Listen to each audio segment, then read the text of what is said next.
Hello and welcome back to my channel. If you're new here, hi, my name is Haley and you're watching Between the Pages. So I have a book review for you today, and that is The Spellshop by Beth Durst. I loved this. This is like my first cozy fantasy, if you don't count that I'm like halfway through Emily Wilde's Encyclopedia of Fairies.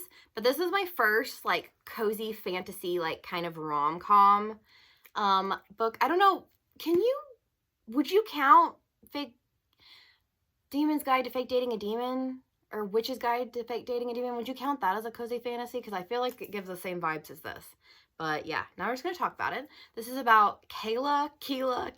I don't know how to pronounce her name. I've not heard a audiobook or anything of the characters' names being pronounced, so I don't know.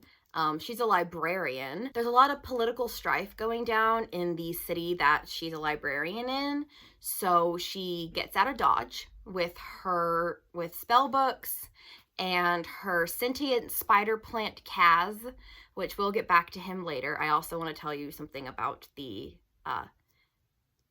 sort of spiritual sequel to this. I don't know if I know it's set in the same universe, but I don't know if it's going to have crossover characters or not. I don't know. I haven't researched that much. But yeah, so they end up traveling to her island of birth, and sort of where the story takes off. She has this neighbor who's like really nice, and he's pretty hunky, and his name is Laren, and he is just so great. He waltzes into her house and starts helping her, and she gets really mad about it, but in a cute way.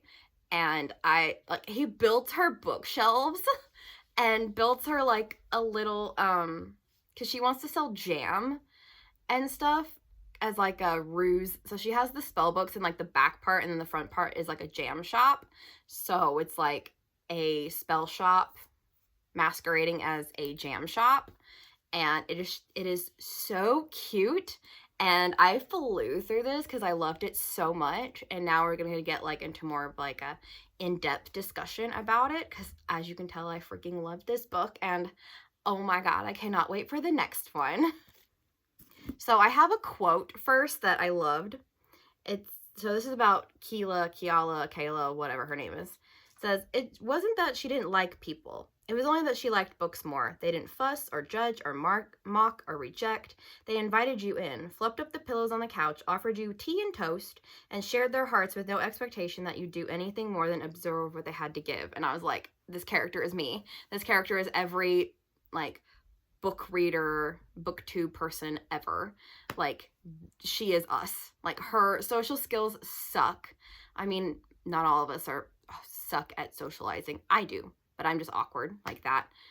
So yeah, her spider plant, Kaz, reminds me a lot of Calcifer from Howl's Moving Castle, and I have seen that people describe this book as a Studio Ghibli movie, and I could not agree more. I was getting serious Studio Ghibli vibes by how whimsical everything was, and the type of hijinks that we got up to and everything. Laren and Kayla are adorable idiots. I like to describe them as idiots to friends to lovers, because they're both oh, he doesn't like me, oh, she doesn't like me, and it's you guys are so oblivious. And even Kaz at one point is you two are idiots. You two are fucking idiots. Even Kaz, the spider plant, can see that these two are head over heels in love with each other. And he just says what everybody's thinking. And I love him. I love Kaz. I cannot wait to see more of him, hopefully, in the future. But yeah, like I said, Kaz, I think the second book, let me look it up real quick. I forget what the name of it is, but it's about his creator. So the reason he's sentient is because a librarian cast a spell on him and accidentally made him sentient. And so I think the sequel, or not really a sequel, it's kind of in the same universe, it's called The Enchanted Greenhouse. And it just, yeah, it's about his creator, because his creator was turned into a wooden statue as punishment. And I guess with this, she ends up like coming back to consciousness or not being wooden anymore. And I am so excited. And I love him so much. I love Kaz. I don't know if like the main character is gonna find their way to Kiala's or Kayla's, whatever her name is. Again, I don't know how to pronounce her name. I don't know if they're gonna make it to, if she's gonna make it to her island and like reunite with Kaz or what. I don't know what's gonna go on in that book. I'm trying to stay relatively blind. I hope that Owlcrate is going to do a matching cover because this would be so cute. I love this cover. I love this cover. It does have a reversible dust jacket, which is this one, if I can show you, which is like, it's cute and all, it matches the vibe, but I just love this cover, and I love the printed hardcover of it. It's just so whimsical. And yeah, I will say that I gave this a 4.5, so I don't normally do half-star ratings, but I felt like with this one it was justified, that I was justified in giving it a 4.5, because there is a side plot about like this in like General Inspector or Inspector General or whatever, of like to see if illegal magics are happening, and it's like a whole subplot. And I was like, I really don't care. Can we move on, please?